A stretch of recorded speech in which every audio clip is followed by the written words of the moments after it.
Assalamualaikum warahmatullahi wabarakatuh. Salam sejahtera untuk kita semua. Salam sejahtera untuk seluruh saudara. Saudaraku sebangsa dan setanah air dimanapun Anda berada, kembali lagi bersama dengan saya Abdul Aziz Jazuli di channel ini.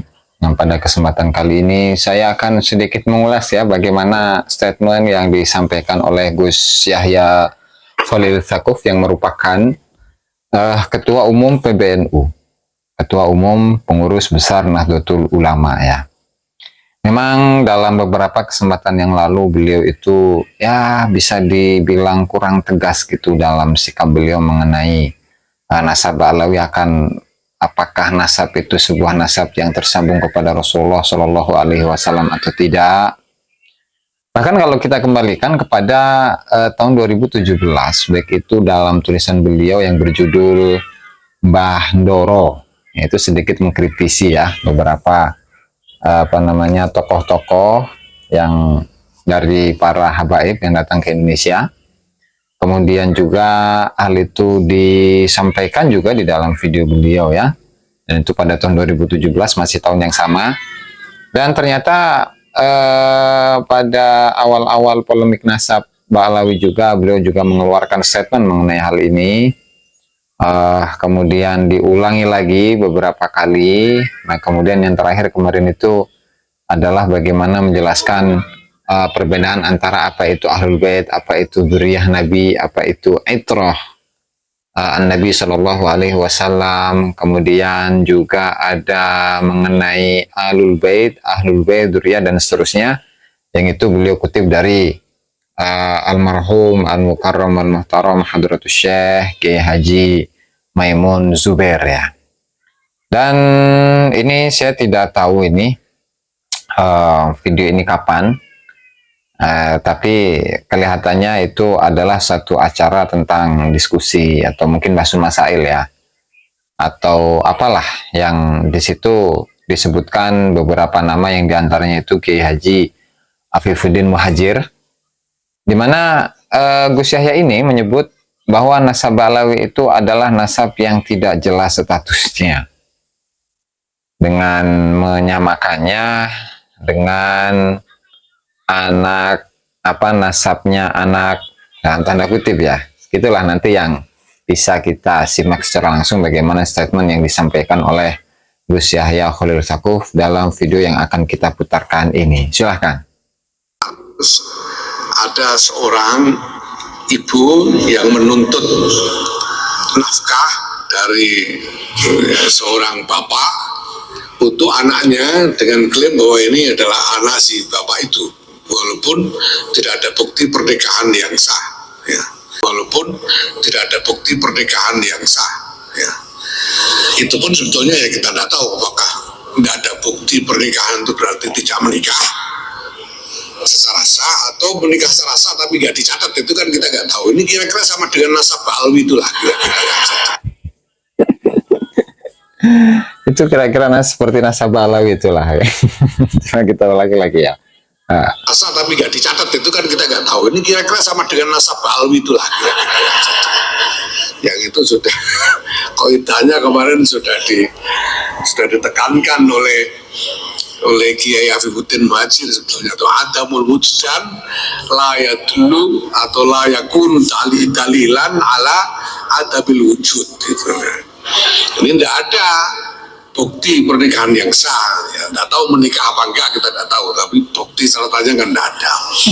Nah, lalu jadi di sini sudah ditegaskan oleh beliau ya, Gus Yahya Khalil Stakuf, bahwasanya memang catatannya memang nggak ada, nggak punya.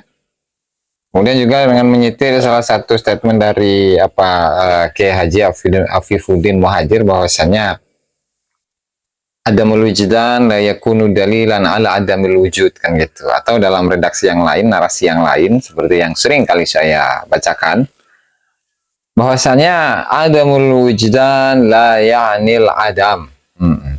Adamul wujdan la ya'nil adam, tidak ditemukan bukan berarti tidak ada. Namun seperti yang sudah saya uraikan ya dalam beberapa kesempatan ya, bahwasanya memang kaidah ini digunakan oleh para ulama-ulama nasab, tetapi walakinnahum ishtaratu lisubut al-amala bil qara'in. Satu, ada penggunaan korinah, indikator akan kebenaran dari nasab tersebut. Kemudian ada lagi wasti'mal ruqa, ya, ada catatan-catatan. Kemudian ma'as syuhrah, bersama dengan syuhrah dan istifadah dari masa ke masa. Ya, sehingga memang pada intinya memang tidak ada catatan, apalagi ketika ditambahkan dengan adanya tes DNA gitu. Itu lebih jauh lagi gitu kan. Melihat juga peta migrasinya itu tidak pernah mendatangi kota Mekah dan kota Madinah, sehingga hal ini lebih menambah kepada keyakinan akan ketidaktersambungan nasabnya Balawi kepada Rasulullah Shallallahu Alaihi Wasallam. Itu ya. Lanjut. Dan MK menyatakan wajib dinafkahi karena walaupun tidak ada bukti pernikahan yang sah, karena terbukti bahwa ini anak biologis, maka wajib bapaknya memberikan nafkah. Nah, ini dibawa ke Basul Masail di Lombok itu, dan sebelum Basul Masail itu sudah gembreng di antara kiai-kiai ini bahwa wah, ini keputusan MK ini tidak sesuai dengan fikih. Sudah begitu, tidak sesuai dengan fikih Islam ini. Kenapa? Karena nasab itu dasarnya adalah akad. Kalau tidak ada akad, ya tidak bisa intisab. Gitu. Kalau tidak ada intisab, ya tidak ada kewajiban nafkah. Gitu. Ramai begitu, sehingga kemudian diam-diam muncul semangat untuk menentang keputusan MK. Nah, ini Masya Allah, ini sebetulnya tidak terbuka. Semangat ini, rasan-rasannya kiai ini tidak terbuka, tapi sudah cukup untuk membuat abahnya Gus Gofur begitu khawatir, sehingga beliau memerlukan untuk datang sendiri ke Lombok dan menunggui Basul Masail di Lombok itu, supaya tidak ada artikulasi yang menentang, yang kemudian bisa ditafsirkan menentang, apalagi melawan pemerintah. Karena khawatirnya begitu, ini mau jadi semangatnya itu men-challenge keputusan MK, bahwa keputusan MK ini tidak Islami, nah, kira-kira begitulah kira-kira. Dan itu Kiai Maimun itu bicara panjang lebar mengingatkan kiai-kiai untuk berhati-hati di dalam menyikapi persoalan ini, jangan sampai memicu sesuatu yang tidak perlu. Nah, pada waktu itu keputusannya tidak decisif, ya, jadi ngambang memang. Lalu saya bicara dengan teman-teman di LBM waktu itu, saya bilang ini masalahnya itu sebetulnya bukan apa-apa, ini gara-gara kalian salah bikin rumusan masalah. Rumusan masalahnya itu keliru karena dirumuskan di situ. Pertanyaan itu, apakah keputusan MK itu sudah sesuai dengan fikih Islam? Pertanyaannya begitu. Itu rumusan yang salah, saya bilang. Nah, terus rumusannya itu harusnya, pertanyaannya itu, bolehkah pemerintah mewajibkan ayah biologis menafkahi anak zinanya? Ini kan itu pertanyaannya itu harusnya. Boleh enggak pemerintah mewajibkan? Nah, kemudian kalau pemerintah mewajibkan, apakah wajib menaatinya? Kan gitu pertanyaan yang tepat itu. Nah, kalau pertanyaan begitu gampang, jawabnya jelas. Ya. Kalau bahwa pemerintah itu boleh mewajibkan sesuatu yang mubah, mewajibkan, ya walaupun apa dinyatakan kayak di teorinya Al-Mawardi itu, walau lam yunazzal, walau lam yarid fi sunnati Rasulullah SAW. Jadi pemerintah itu kalau menetapkan sesuatu yang mubah itu udah usah nyari dalil, sudah. Ya, kayak kewajiban berjalan di pinggir kiri itu kan enggak, cari dalilnya enggak bakalan ada gitu. Tapi boleh ini, walaupun ya sebetulnya ya mubah asal hukumnya itu. Kalau pemerintah sudah mewajibkan, jadi wajib. Mewajibkan orang pakai helm naik motor itu kan sama. Ya, makanya ini pertanyaan harus begitu. Nah, kadang-kadang, nah ini, dan ini banyak contohnya lah. Nanti ada banyak kalau diteliti lebih lanjut, banyak itu di dalam kitab di dalam buku kumpulan hasil Basul Masail Mutamar itu aja, kalau kita baca itu ada kasus-kasus yang sebetulnya ya aneh. Ya. Nah, atau jawabannya itu aneh karena pertanyaannya juga aneh gitu. Ya, misalnya itu ada pertanyaan bagaimana hukumnya menyerahkan urusan negara kepada orang kafir, itu pernah ada itu Basul Masail.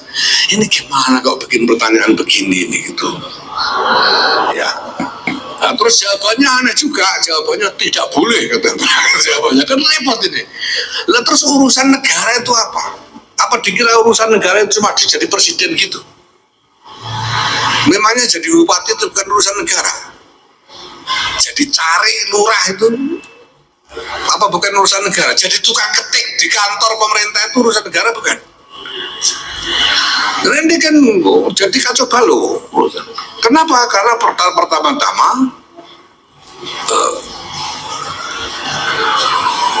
menurut saya mindsetnya, ya, mindset cara berpikirnya itu masih mindset lama. Dengan kata lain apa? Dengan kata lain bahwa realitas konstruksi sosial politik yang kita miliki sekarang, negara bangsa, negara kesatuan Republik Indonesia berdasarkan Pancasila dan Undang-Undang Dasar 45 itu belum masuk di kepala para orang-orang yang mengaku fuqaha itu.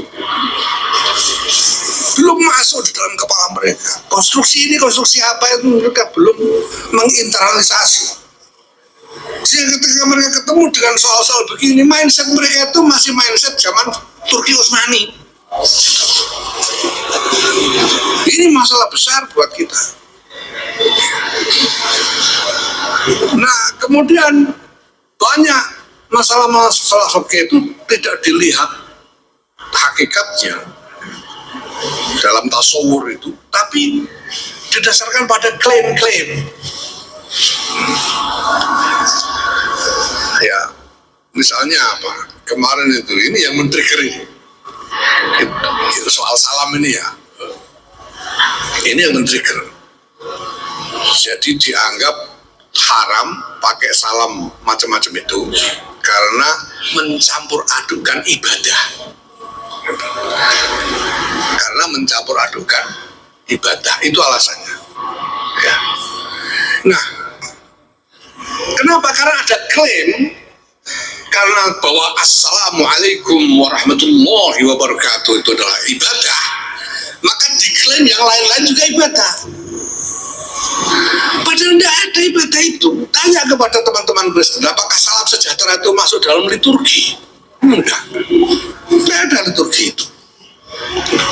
Shalom. Tanya teman-teman Katolik, apa shalom itu masuk liturgi? Paus itu tidak pernah buka pidato pakai shalom, itu tidak pernah. Ya, barangkali itu ya sahabat-sahabat yang bisa saya sampaikan dalam kesempatan kali ini. Yang pada intinya adalah siapa Gus Yahya Khalil Stakuf yang merupakan Ketua Umum PBNU Pengurus Besar Nahdlatul Ulama menegaskan bahwasannya status nasab Ba'alawi itu tidak jelas ya. Sebagaimana tidak jelasnya status nasab dari anak dalam tanda kutip anak zina gitu ya. Nasabnya. Yang tadi sudah kita simak bersama-sama bagaimana statement beliau itu ya.